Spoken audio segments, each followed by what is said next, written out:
De acordo com o censo 2010 divulgado pelo Instituto Brasileiro de Geografia e Estatística, o IBGE, no Brasil mais de 10 milhões dos domicílios eram alugados. O município Lucas do Rio Verde, que fica no Mato Grosso, liderou o ranking com 45,2%. Para falar sobre a lei do inquilinato e os contratos de locação, eu recebo o juiz de direito do Paraná, Evandro Portugal. Na Escola Nacional da Magistratura, ele ocupa o cargo de diretor-tesoureiro. Doutor Evandro, muito obrigada pela sua presença aqui no programa da MB, o Brasil Justiça. Obrigado, Renata. É uma grande honra estar aqui participando desse programa, Brasil Justiça, um programa da MB. E tenho certeza que é um tema que muita gente tem curiosidade e espero poder colaborar de alguma forma para trazer esclarecimentos. Doutor Evandro, a lei do inquilinato entrou em vigor há 3 anos. Explica pra gente, essa lei, na sua opinião, mudou para melhor? Renata, essa lei realmente ela objetivou um aquecimento do mercado, um encorajamento daqueles proprietários de imóveis, dos donos de imóveis, para que eles disponibilizassem esses bens, esses imóveis, para locação. Então, analisando por esse ponto, como a lei trouxe uma agilização para algumas questões que se apresentavam, ela realmente atingiu o objetivo. Então, ela foi uma lei que melhorou a relação entre locador e locatário. Renata, se você me permitir, eu gostaria de fazer um esclarecimento ao público, porque o locador, é importante frisar que o locador é o dono do imóvel, aquele que disponibiliza o imóvel para locação. E o locatário é o inquilino, aquele que aluga o imóvel, aquele que paga a mensalidade por mês e vai utilizar o imóvel, vai morar no imóvel, nos imóveis residenciais. Entre as alterações, uma delas é o prazo que o inquilino tem para deixar o imóvel alugado. Essa mudança é importante? É muito importante, Renata. Esse ponto, inclusive, é um dos pontos que trouxe a grande mudança na lei, porque ele agiliza essa relação no momento em que o contrato é rescindido, ou seja, quando em algum momento alguém infringe alguma norma contratual, ou seja, uma cláusula, não cumpriu um determinado ponto, não fez o pagamento, então o dono do imóvel vai poder pedir esse imóvel novamente por meio de um pedido judicial, ele pede ao juiz e o juiz então terá 15 dias para deferir ou indeferir esse pedido de despejo e a partir do momento em que ele defere, o inquilino terá 30 dias, a partir da notificação, ele terá então 30 dias para deixar o imóvel. O dono do imóvel, ele pode pedir quando ele quiser de volta o imóvel ou não? O senhor falou que tem um prazo de 15 dias, né? Mas ele pode pedir quando ele quiser? Veja, o dono do imóvel poderá pedir o imóvel desde que exista alguma infração do contrato, alguma cláusula não tenha sido cumprida. Ou no caso de atraso de aluguel, ou também na falta de fiador, nesses casos sim, poderá o dono do imóvel pedir o bem de volta. Agora, caso o proprietário receba uma oferta maior do valor do aluguel do imóvel, ele pode pedir para o inquilino sair? Veja, Renata, essa é uma questão que se divide em duas partes. Primeira, se por acaso o contrato já finalizou, o prazo do contrato já terminou, aí sim é possível que o dono do imóvel não faça uma renovação e peça o imóvel de volta. Agora, se ainda está durante o prazo do contrato, valendo o prazo do contrato, sob o contrato, então é possível que ele peça esse imóvel de volta, mas ele terá que pagar uma multa. E essa multa será estipulada pelo juiz. Nesse caso, o inquilino ele tem direito à indenização? O inquilino terá direito a uma indenização e essa indenização é uma multa que será estipulada então pelo juiz. O dono do imóvel, ao pedir o imóvel de volta, deverá pagar uma multa. O inquilino ele pagará a multa se quiser sair antes do fim do contrato?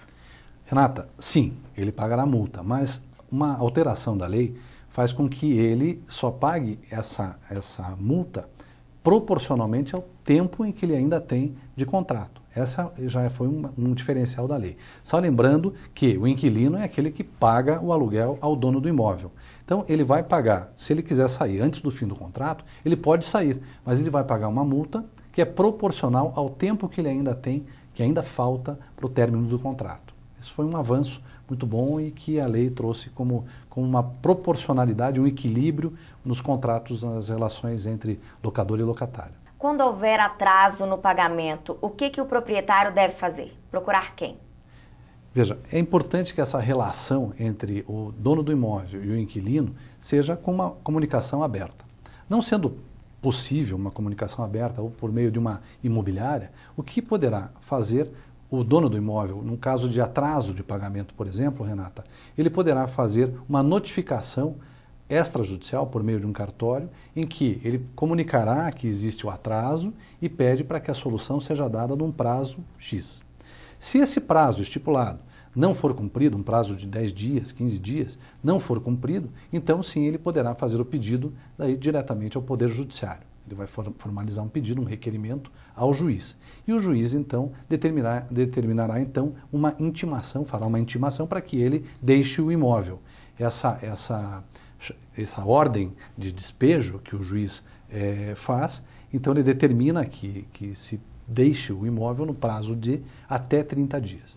Essa comunicação que o juiz faz, então é que foi a grande evolução da lei. Mas foi importante essa sua intervenção, essa pergunta, exatamente para explicar que não precisa sair correndo e pedir para o Poder Judiciário diretamente mexer com a máquina do Estado. É possível, sim... Fazer um acordo primeiro, né? Fazer um acordo primeiro. É possível que se tenha essa comunicação, esse diálogo. É possível que ele faça o pedido diretamente ao inquilino, que ele bata na porta e diga, olha, você está atrasado, precisa que pague. Se ele não fizer assim, faz por escrito. Mas por escrito ainda sem necessariamente se fazer por meio do Poder Judiciário. É importante esclarecer, Renata, que o Poder Judiciário já está... exacerbado, já tem muito pedido, para tudo se pede para o juiz. Então, quando é possível fazer diretamente, nós chamamos de administrativamente, entre as partes, é melhor. Muito obrigada. Tá bem. No próximo bloco, o juiz de direito do Paraná, Evandro Portugal, vai falar mais um pouco sobre a lei do inquilinato. Não saia daí, o intervalo é rapidinho. Ser juíza no Pará é, acima de tudo, uma oportunidade de exercer um trabalho de transformação social. É uma oportunidade de se compreender uma diversidade cultural muito grande e de pessoas que buscam a justiça principalmente visando a educação. O juiz, ele é, acima de tudo, um educador. Quando alguém, um jurisdicionado, vem procurar o juiz, ele vem, na verdade, solicitar ao juiz a informação que indique a ele até onde vai o direito dele e onde começa o dever dele. E esse juiz que arregaça as mangas, que olha de igual para as partes, é aquele que é capaz de fazer esse trabalho social. O Pará é um estado muito rico culturalmente, onde a gente tem uma diversidade cultural e socioeconômica muito grande. E aqui é um trabalho muito enriquecedor, porque a gente tem essa oportunidade de lidar e de exercer a atividade, a função pública social acima de tudo, que vai muito além da técnica jurídica. Últimos dias para inscrição do 9º Prêmio AMB de Jornalismo.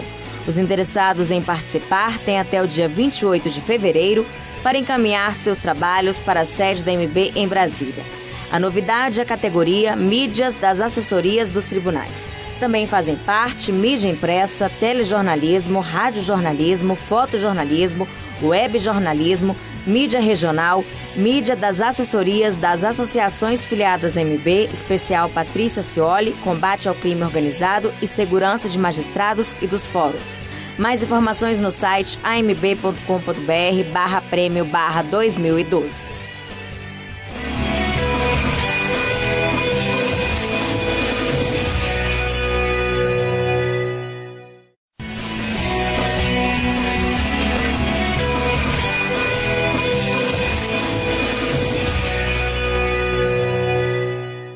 Estamos de volta com o Brasil Justiça.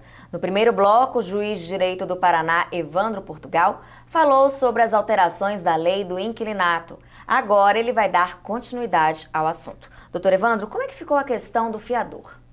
Olha, Renata, algumas alterações foram feitas na lei e facilitaram também a vida do fiador. Ele, no caso de separação do casal de inquilinos, por exemplo, o fiador poderá pedir para sair do contrato. No caso da morte do inquilino, também poderá pedir para sair do contrato. Ele fará, então, essa comunicação ao dono do imóvel, por meio de uma notificação, fará essa comunicação, e essa comunicação, então, depois de feita a comunicação, ele ainda fica obrigado por mais 120 dias como fiador. A partir daí ele se desobriga. Nesse igual prazo de 120 dias, o inquilino deverá procurar um outro fiador. Mas o grande diferencial até que essa alteração trouxe foi no mercado. Porque veja bem, a partir do momento em que existe aquela agilidade maior, como eu disse no bloco anterior, para que o dono do imóvel possa retirar esse inquilino que não pagou a mensalidade, como tudo está mais rápido, há também uma possibilidade, e está acontecendo, há um reflexo no mercado já nesse tempo em que a lei passou a viger, que a lei passou a valer, não é? Que realmente alguns proprietários deixem de exigir a figura do fiador, que é aquele garantidor do contrato.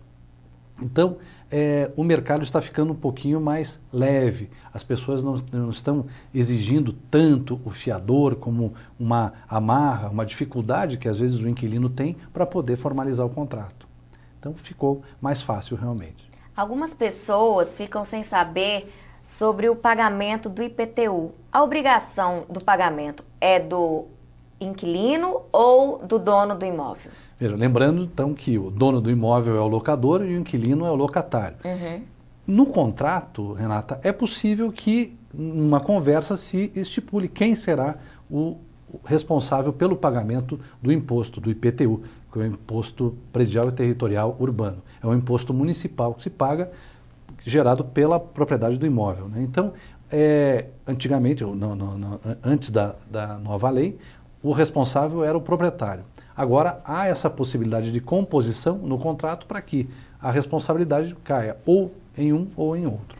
O inquilino de um imóvel comercial, ele pode repassar o ponto comercial para terceiros ou não?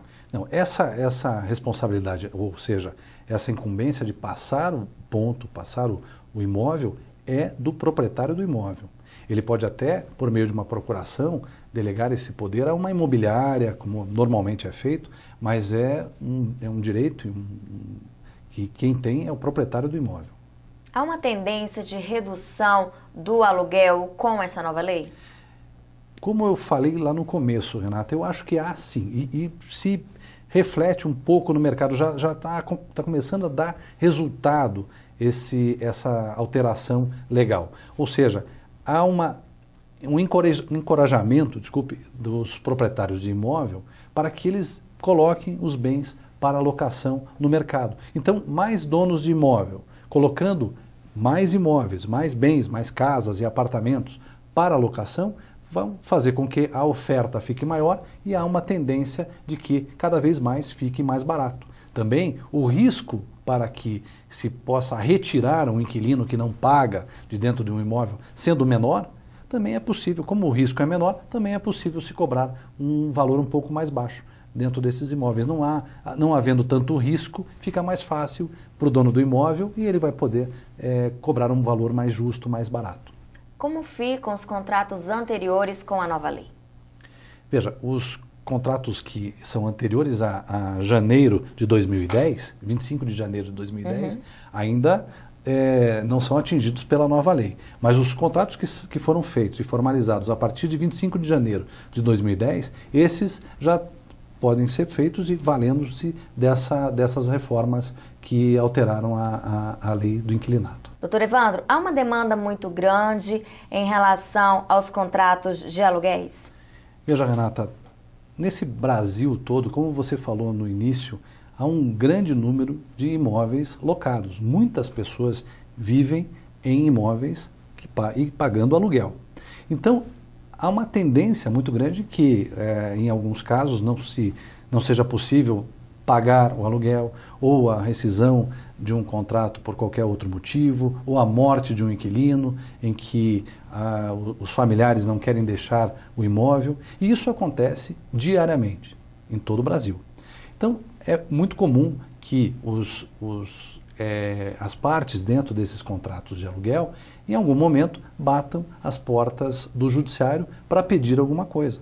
E essa relação é constante, ela é proporcional ao número de aluguéis, de contratos que você mesma trouxe os números no início do programa.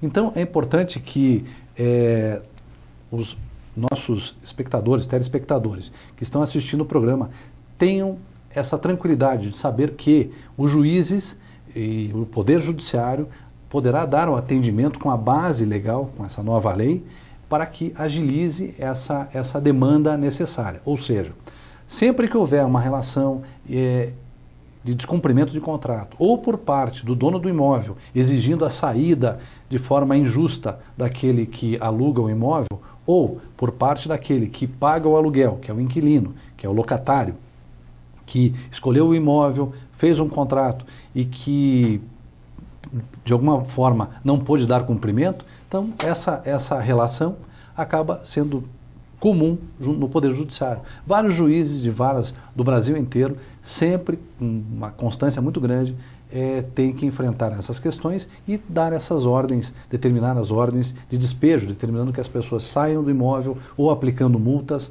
nos casos em que os donos de imóveis, de alguma forma, exigem de forma inadequada a retomada do imóvel. Muito obrigada. No próximo bloco, o juiz de direito do Paraná, Evandro Portugal, vai falar sobre os contratos de locação. Não sai daí, o intervalo é rapidinho. Termina no dia 3 de abril a inscrição do programa de capacitação em Poder Judiciário, que será realizado entre os dias 13 e 17 de maio em Maceió. 45 vagas estão disponíveis no curso realizado pela Escola Nacional da Magistratura, pela MB, pelo Tribunal de Justiça de Alagoas, pela Escola Superior da Magistratura de Alagoas e pela FGV Direito Rio. Não perca! Mais informações no site enm.org.br.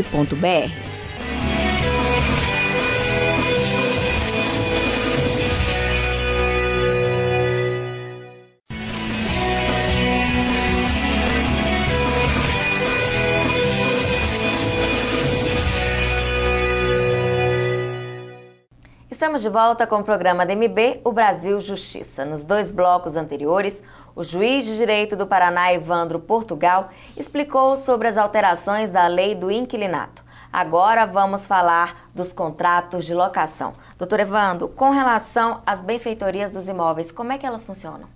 Bem, as benfeitorias são obras e gastos realizados no imóvel com o objetivo de ou embelezamento ou a conservação do imóvel ou alguma obra que seja necessária para a realização e manutenção daquele imóvel. Então, essas benfeitorias, elas podem ser voluptuárias, elas podem ser necessárias ou úteis. São 3 espécies de benfeitorias que poderão ser indenizáveis ou não. Como é que elas funcionam? Explique pra gente o papel de cada uma delas. Bem, as benfeitorias chamadas voluptuárias são aquelas benfeitorias que visam mais o embelezamento do imóvel. Então, por exemplo, alguém que constrói uma piscina no imóvel, alguém que faz uma churrasqueira no imóvel. Então, essas benfeitorias são chamadas de voluptuárias, elas são mais supérfluas, elas não são uma questão de necessidade para realização. Mais um embelezamento do imóvel, um conforto maior que o inquilino traz e gasta no imóvel e, de alguma forma, traduz em uma melhora no imóvel, sem dúvida nenhuma. As benfeitorias chamadas úteis são aquelas em que elas trazem utilidade para o imóvel, mas elas não eram, assim, primordiais, não eram essenciais para que o imóvel fosse mantido.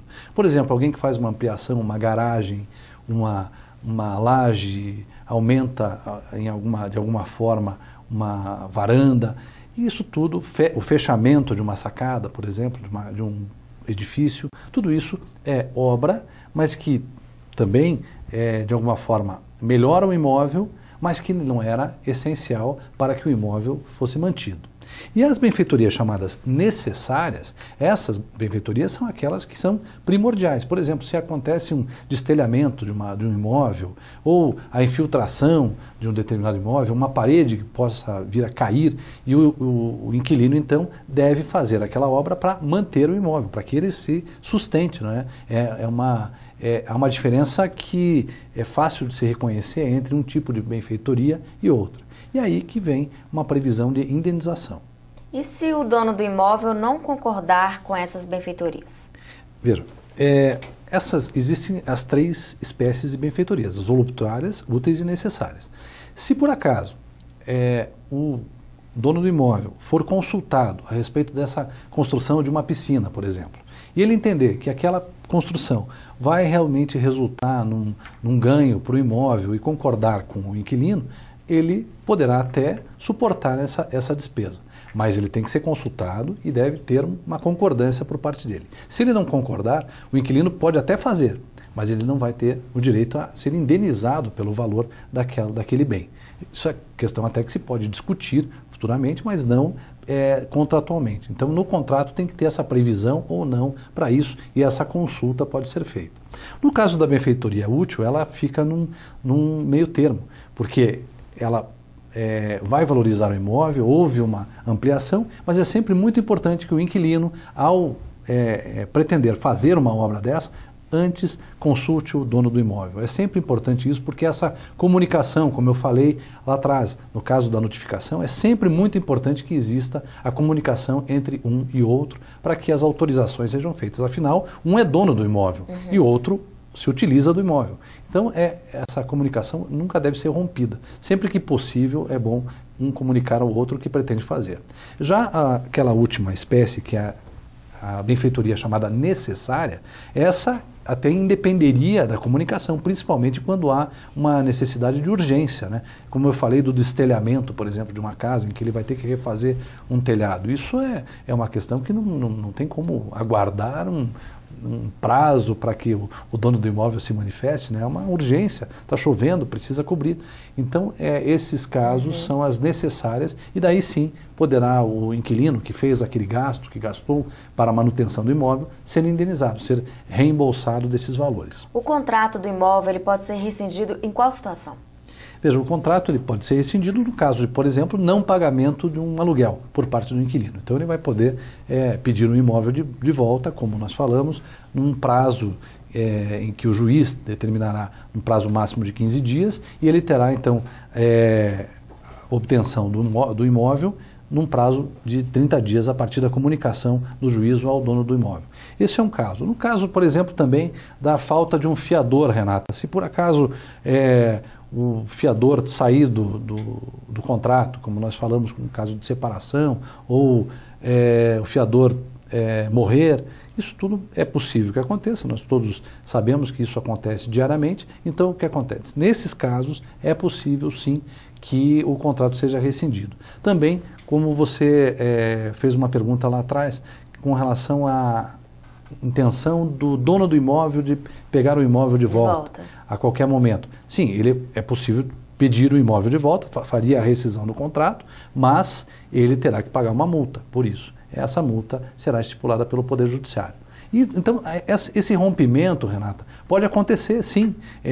Contrato é a manifestação de vontade entre as partes. Eles vão fazer o contrato na hora de entrar no imóvel, dizendo, olha, eu quero que seja assim, quero que seja assado, quero que o prazo seja esse e quero que o valor do aluguel seja esse. Os dois concordaram e assinaram. Na hora de terminar, tem que ser da mesma forma. Ou os dois sentam e concordam finalizar da mesma forma que começou, ou quando o rompimento é feito, essa rescisão é feita de forma unilateral por uma das partes, a outra deve ser compensada de alguma forma. Essa é a ideia, é o equilíbrio no contrato. E o que o senhor recomenda para que o contrato seja fechado com sucesso?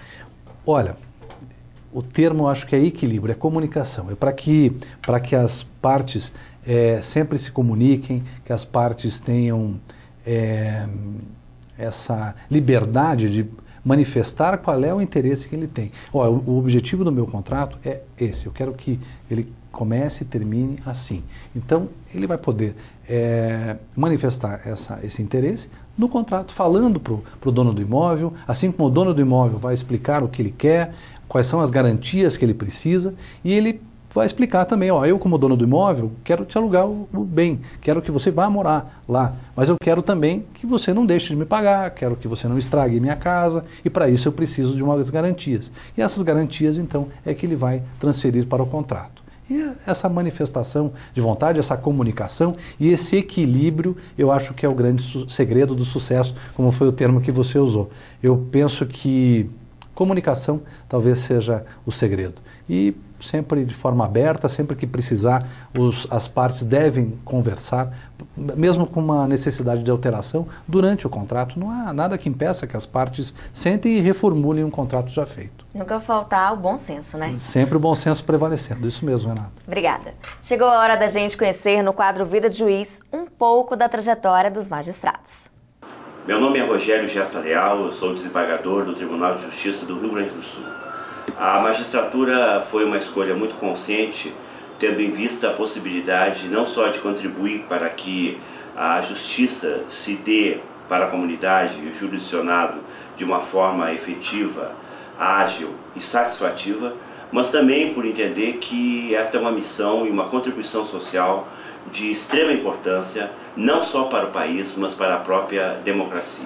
A dica que eu dou às pessoas que têm interesse para seguir essa carreira tão importante, tão bonita, sob o aspecto da sua profissão, sob o aspecto do exercício das atividades que ela implica, é que se dediquem muito, não só ao estudo da dogmática do direito, mas fundamentalmente se dediquem ao exercício da cidadania e das responsabilidades que ela implica. Um bom juiz é aquele que tem este tipo de consciência e essa perspectiva social bem alargada. Sucesso a todos. Agradeço ao juiz Evandro pela entrevista. Muito obrigado, Renata. Foi uma honra estar aqui no programa Brasil Justiça, um programa da MB. Muito obrigado. O nosso programa termina aqui. Se você quiser sugerir algum tema, escreva para o nosso e-mail brasiljustiça@amb.com.br. Muito obrigada pela sua companhia e até o próximo.